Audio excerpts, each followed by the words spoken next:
Hey Boris, do we still get excited about Steam sales? Why, yes, we do, especially when the Anacrucis is on sale, which we're half off right now. Pick it up if you want to join us testing the next update, which is coming hopefully in December. That's a community update, new weapons, new creatures, all kinds of crazy stuff.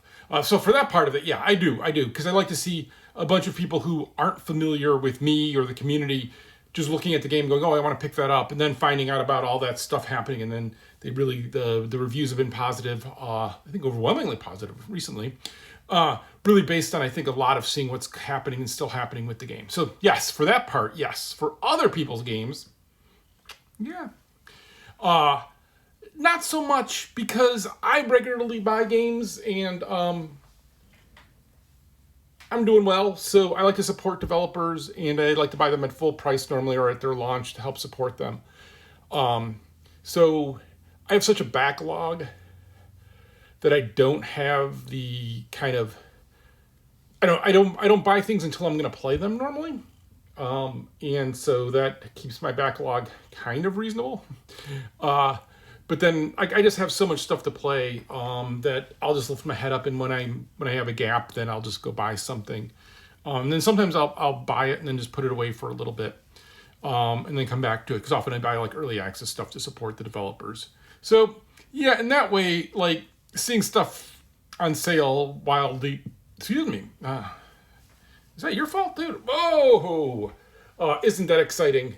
But I get it for I like to see it for other people, and especially other developers, and really seeing like really first time developers, first time they hit a sale and they see that kind of surge happen. It doesn't always happen, right? So a little side note here on Steam sales is, if you're part of a Steam sale, a big sale, there are games that are bigger than you that people will be more excited about.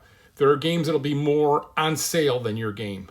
And so you won't go like really high on the lists for just your average game in the background.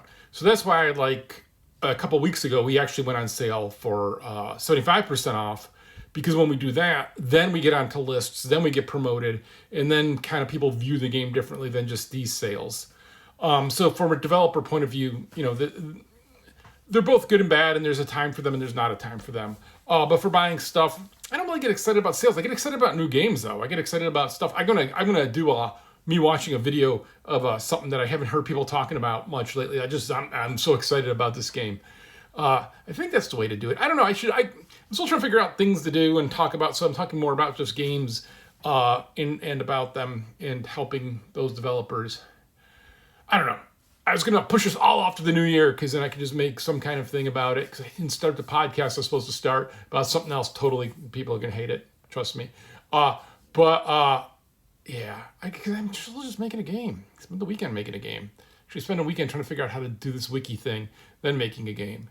And now this week, I am making a game. I am trying to decide about some animation stuff. I hate animation. I'm so bad at it. Even art you can fake, but animation, man, when it's off,